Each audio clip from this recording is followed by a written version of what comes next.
Thank you, Ashley. As you can see, Muslims around the world are celebrating Eid al-Fitr. This is the celebration at the end of the 30 days of fasting for Muslims around the globe. Muslims are performing their prayers. It is a day where Muslims also help the needy, those who cannot afford anything. It is a day also Muslims celebrate together globally. This is Eid al-Fitr. They are performing their 2 rakat prayer. After this, they celebrate together. With me here is Honorable Mheshimiwa Dida, who can just give us 2 or 3 about the importance of this Eid al-Fitr. Maybe if we can just go close to him, and maybe he will give us on the importance of this day. Welcome. Just Mheshimiwa. A minute, Mheshimiwa.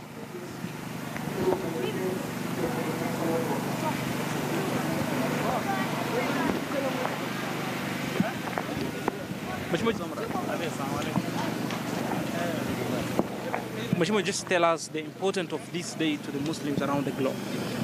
Well, it will have been a very important day where we thank God for taking us through an obligation. Fasting is a very important process that really contributes to health and economy. And other than thanking God, we help the poor. And we meet, you know, the other days people pray in small mosques, but when it comes to such a day, we meet, and all of us leave the small mosque. We meet in an open space where friends meet, where people who could not meet other times usually meet. But I'm shocked. I'm shocked because the gathering is large. Those who did fast are many, but corruption is also rampant. How can we claim to be godly? How can we be in mosques? How can we be in churches? And then corruption is rampant. Who are those who are worshiping God, and who are those who are stealing? Who are those who are throwing dirt on the road, and who are those worshiping God? So what we say could not be what we are doing. The true spirit of God and his religion is what you say, what you believe inside, and your actions are supposed to be concurrently, they are supposed to be going together. So in one way, physically we are good in singing God, in praising God, in loving God, but practically we may be contradicting everything that God wants. Because we cannot be godly and God-friendly, and then there is corruption in our country, there is killing in our country, there is rubbish thrown in our country. That cannot be possible. Just your last message to the Muslim community. My message to the community, the Muslim community, is we are human beings, and we are here on this world for a very short time. Soon we are meeting God. And we need to think of the importance of this world. This world is a place, it is a very important stage in human development. The human being comes through many stages. The world of souls, the womb of the mother, this world, we are going to the grave, soon we will meet God. This world is very important, and it belongs to all of us. Animals need to be taken care of. What is in the water bodies must be taken care of. What is on the land masses must be taken care of. We are representing God. I don't think God is confused to say you are Christians, you are Hindus, you are Muslims. We are just all the children of Adam, one father. We are the children of Eve, one mother. And we are one thing. I think we need to correct our mess here in this world and sit together as humanity and think of what should be done. If Islam is actually good, then let's see the goodness from the Muslims. Let's see a corrupt-free society. Let's see a clean society. Let's see a society that is number one in education, number one in economics, that pay it is ushuru, that pay it is government dues and all that. I think religion should be practical and not theoretical. Thank you. Eid Mubarak. That was just presidential aspirant, former presidential aspirant Mohammed Abduba Dida, who was just giving us just a background on what the importance of this day Back to you in the studio, Ashley. Thank you, Faisal Abdurrahman, for that. And Eid Mubarak to you. Now let's cross over to Mombasa, where the Cabinet Secretary of Tourism, Najib Balala, is currently speaking. Simama utegwe ilikuwa ni siasa mbaya tangu mwanzo. Hatungependa kuwe na siasa ya kugawanya nchi, lakini kila kiongozi lazima waje pamoja, waungane na kuangalia njia gani ya kuhudumia wananchi wao. Hiyo ndio la muhimu. Kwa hivyo ikiwa ni Raila Odinga, ikiwa ni Kalonzo Musyoka, ikiwa ni yoyote ambao hawako serikalini, ni kushirikiana na serikali huenda kuhudumia wananchi. Hili swala la usalama utagusia vipi? Itakumbuka juzi kulikuwa na rumai huko Kisauni ambapo polisi mmoja aliuawa na kijana pia wengine wakauawa. Hili swala la usalama ndio kijana. Kwa kweli usalama ndio kitu muhimu, kwa sababu kutapata makazi ikiwa kuna usalama, kutapata maendeleo ikiwa kuna usalama, tutapata wageni pia wa nje wakiwa kuna usalama. Lakini sisi wenyewe kuchukua usalama. Usalama unahudumiwa na serikali, lakini mambo ya uhuni lazima ukomeshwe. Na mambo ambayo tunayaona hapa Mombasa haifurahishi.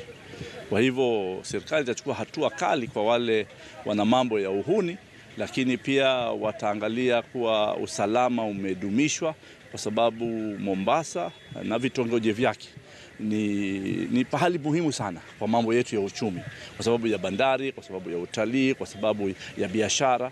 Kwa hivyo usalama ni kitu cha muhimu hapa Mombasa. Hii ya vijana kuwa mambo ya uhuni na kutiana visu na kuvurugana, hii lazima ikome. Na serikali itachukua hatua kwa wale ambao wamejifanya wao ndio kichwa maji. Kwa hivyo tumeangalia na napongeza idara ya polisi na county commissioner kuingilia mambo haya na kuangalia kwa vijana hawana vurumai baina yao. Sawa? Good. Asante sana.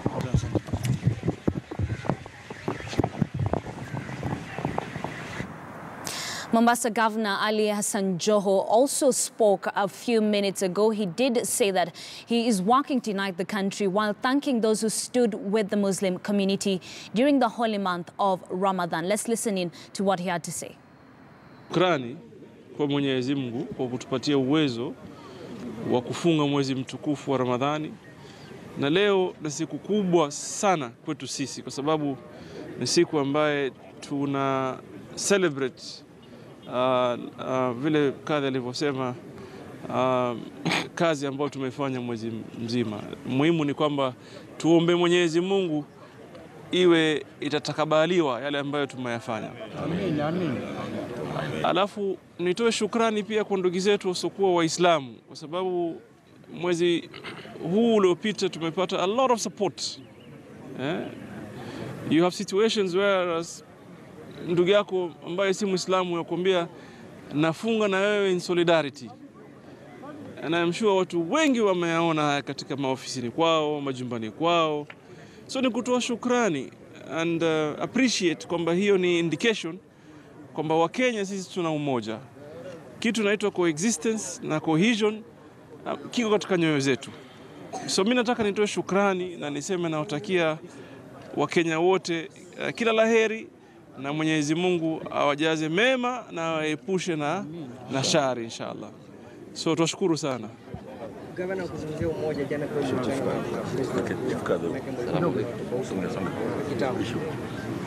Well, ndio hiyo umoja. Unajua tumesema kwamba tutaendelea kujenga umoja. Na mimi I'm committed. Like I've seen many other leaders are committed. And we will walk the journey. Tutatembea pamoja. Tuone kwamba tumepata nchi ambayo haiangalii ukabila wala dini. Na majukumu mingi zaidi yako mikononi mwetu kama viongozi ama wanasiasa. So tutatembea na tutaungana na Wakenya wengi ili kuuza sera ya umoja katika nchi yetu. Today we are celebrating Eid. When it comes to those other matters, we shall definitely engage you. But lakini leo ni siku ya Eid ambayo ni siku kubwa sana sisi kwetu kama Waislamu na vile vile wasiokuwa Waislamu. And like I said, we have had moral support. The non-Muslims have stood with us the entire month. Some of them, like I said, fasted in solidarity with us. So we must acknowledge and appreciate. This really is an indication of how Kenyans appreciate cohesion and coexistence. Thank you. We wish all our Muslim brothers and sisters a happy Eid, of course, Eid Mubarak to them. Now, the Independent Elections and Boundaries Commission has suspended embattled CEO Ezra Chiloba again until the ongoing audit on procurement relating to the last general election is complete. IBC Chair Wafula Chebukati sent Chiloba packing again just hours after he was reinstated by the Employment and Relations Court, pending the determination of his suit challenging his initial suspension from the commission. According to Chebukati, the second suspension for a period of 3 months takes effect immediately. Chebukati says the commission convened a meeting after the court's ruling and resolved that the CEO be suspended pending the completion of the audit process.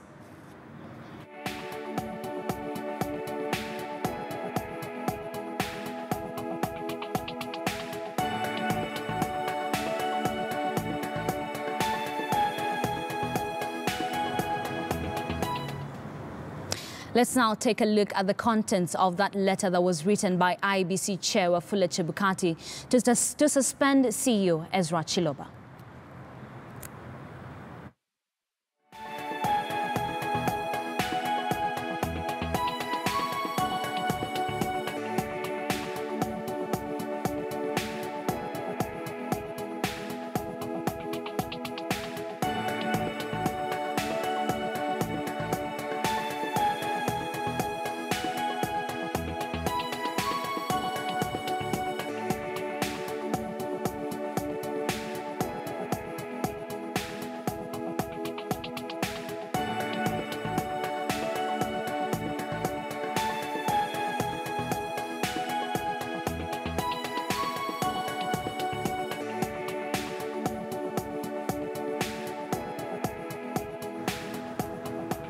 Let's now speak to Steve Ogola, who is a lawyer. Steve, good morning. Eid Mubarak to you. Of course, Ezra Chiloba has been suspended again by Chair Wafula Chebukati. Many people are wondering, does IEBC have the quorum to suspend the CEO right now? I think actually it's not about the quorum as such, first of all. This is a clear case of brazen contempt of court. Now, we are aware that the High Court lifted the suspension and directed that Chiloba resumes work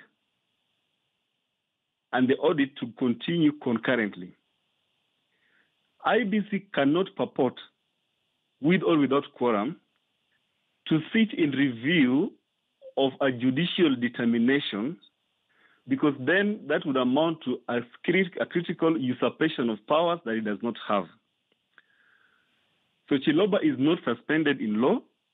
Any act that has been done by the chairman, Chebukati, and his team is not only contemptuous of the court, but also signifies in a very worrying manner the commission's inability to bind itself within the law.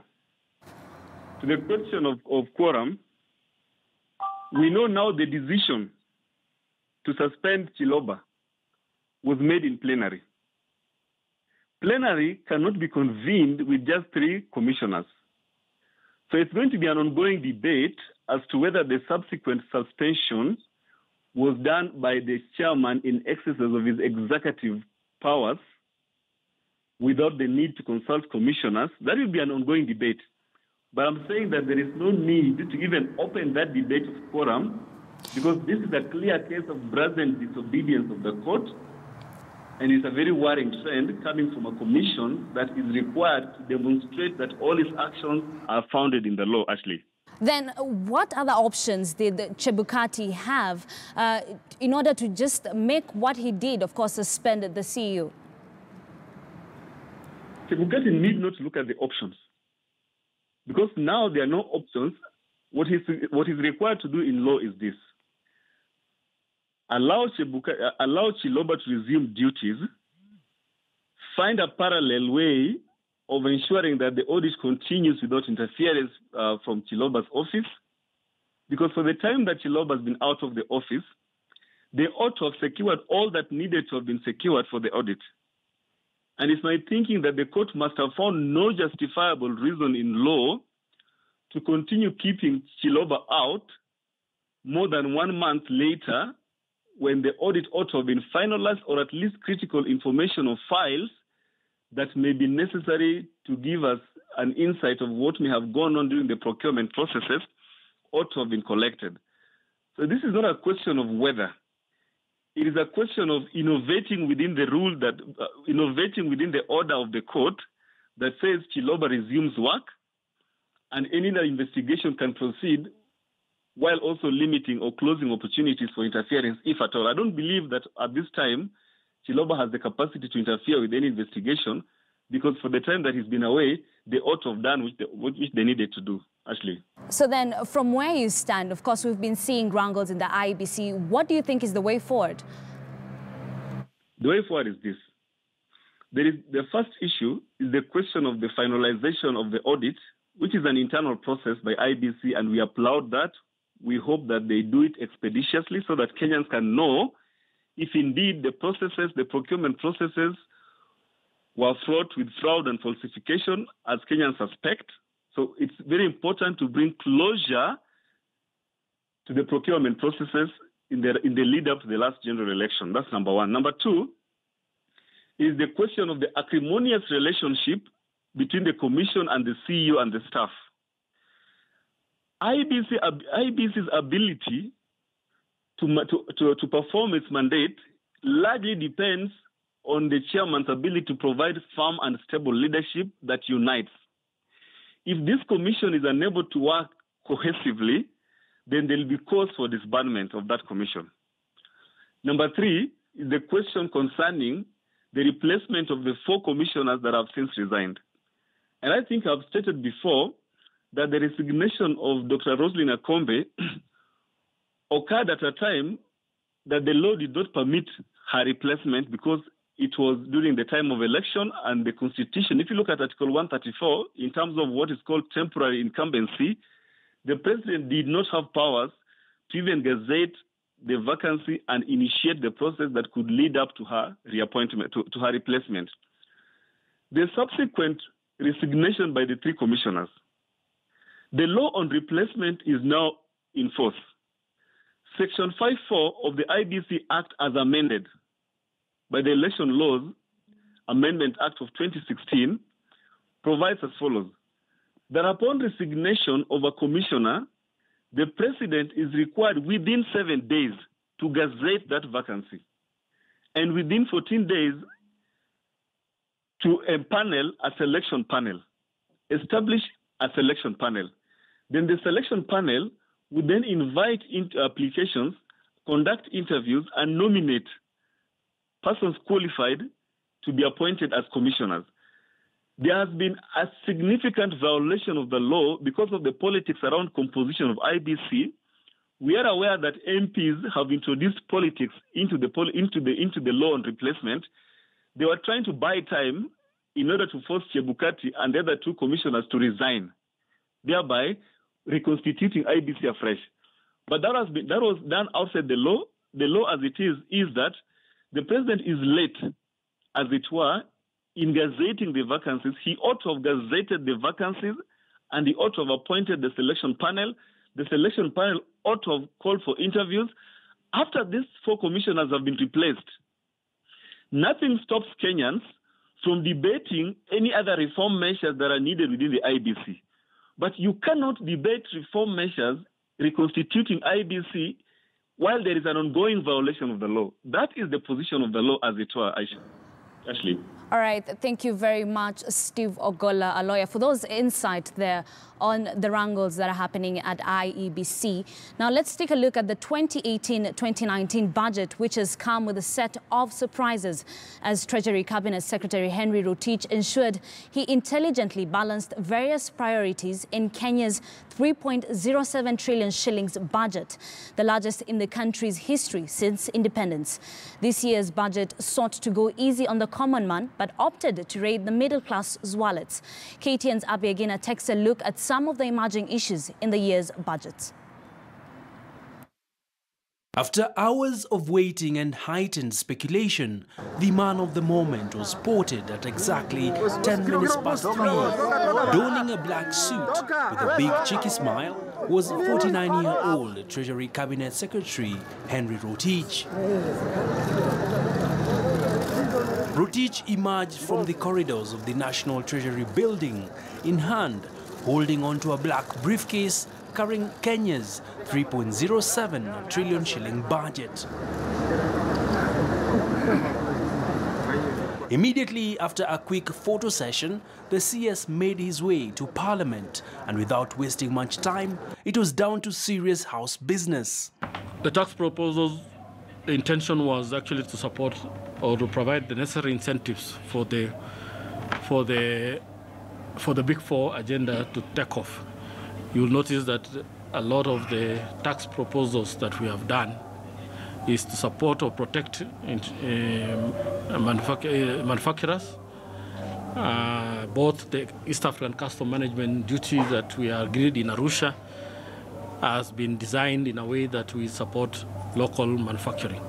Among the surprises that millions of Kenyans were treated to included a tax on mobile money transactions, which rose from 10 to 12%.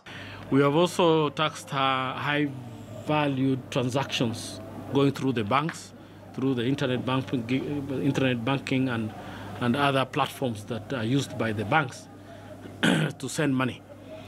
The idea there, and what is called a Robin Hood tax, that is the tax that we will ring-fence to finance universal health care. We have also raised the excise tax on M-Pesa from 10 to 12%. In his bag of surprises, Rotich caught many Kenyans unawares as he announced a proposal to repeal the low capping interest rates at 14%, citing that the government will be setting up the Biashara Kenya Fund, which will be merging the Youth Fund, Women Enterprise Fund, to create a special purpose vehicle to offer funds for various groups.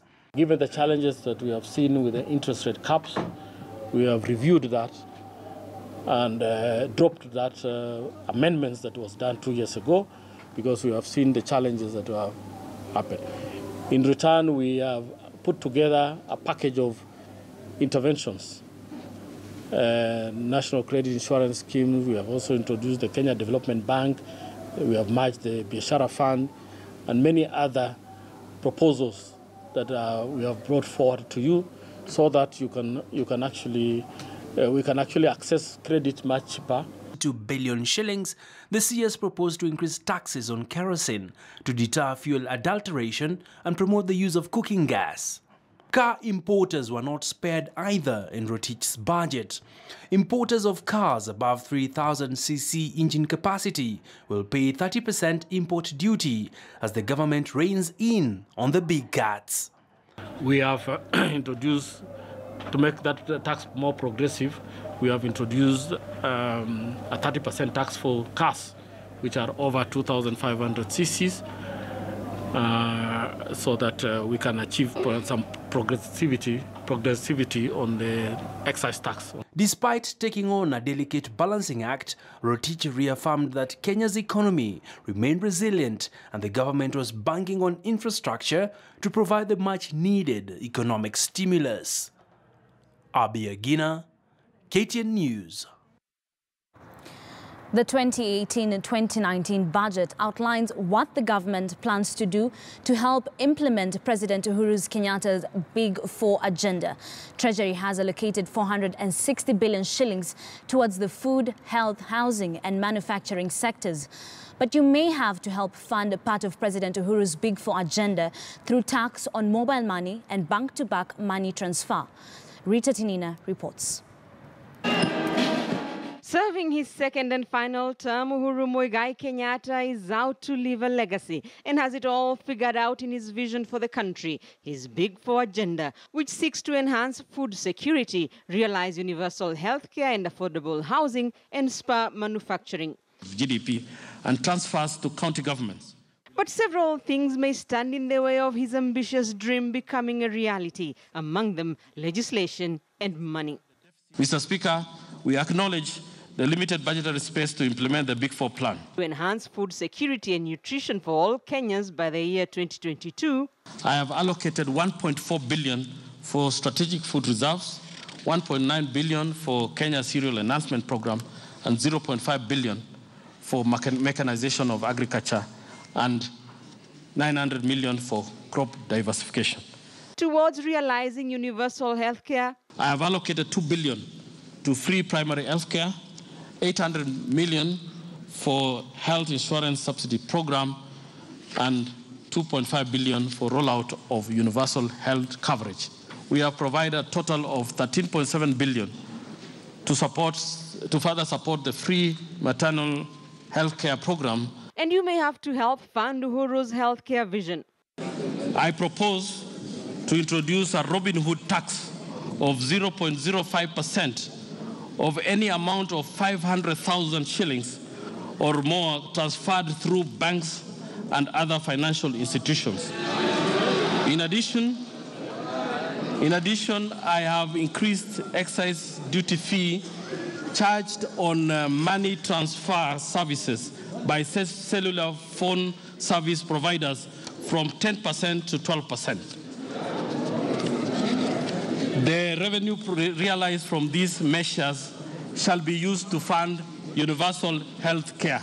In its affordable housing vision, the government is looking at construction of residential, police and civil servants' houses. Roll out the housing program, we have provided 3 billion Kenya shillings for construction of affordable social housing units by the government and 1.5 billion for construction of housing units for police and Kenya prisons. We have also provided 1.5 billion for the civil servants housing scheme fund to support the offtake of the housing units.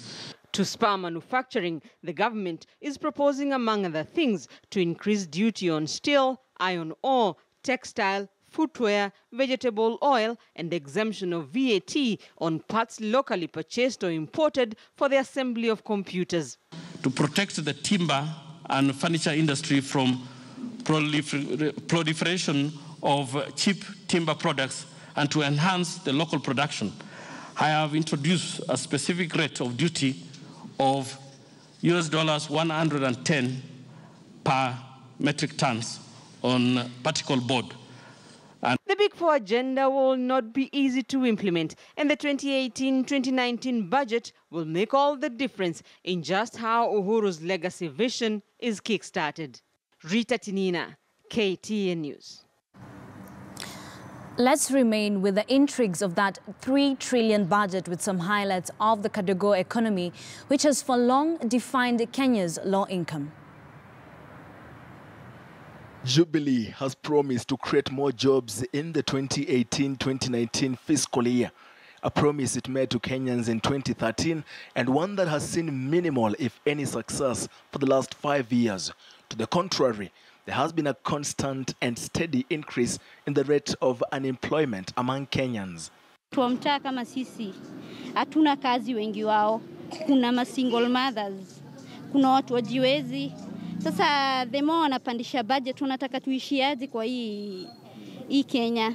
In smaller quantities, here in Korogosho, from soap that goes for at least 10 shillings to chicken products like feet, gizzards and necks that also go for at least 10 shillings each.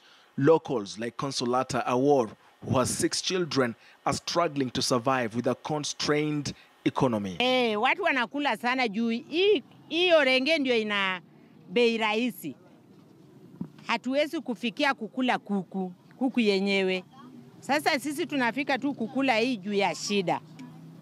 Juu mimi pia nilifikiria niuze hii, nilikuwa ninaishi hapa Korokocho, nikaona ukileta kuku yenyewe hakuna mwenye atachukua juu tukienda huko tunapata na bei kali. But at a time when graft and its associates are threatening to collapse the country's future, many of Kenyans feel that most of the money set aside in the budget is stolen through corruption. Kulingana na jinsi mambo yalivyo katika Kenya, pesa mingi zinaenda kwa NOS na ifanyi kazi. Na tuna vijana wengi hapa nje ambao hawana kazi. Kwa hivyo ni vizuri kama ile pesa inaweza gawanywa. Hata wale vijana wako hapa nje wapate angalau pesa ya kujimundu kimaisha, waweke biashara ndogo ndogo. Maana ile mangaiko mingi iko kwa vijana hapa ni kwa maana hawana ajira yoyote. And 60% of this money would have been allocated to youths so that it helps in enhancing job opportunities, in building industry, which would have helped our nation. And these people who are squandering these funds, I think they should be persecuted. With rent to pay and children to school and stomachs to feed and, well, corruption to finance, millions of Kenyans will continue to live under $1 a day. Brian Obuya, KTN News. News Center takes a short break, but we still have much more in store for you. Don't go too far.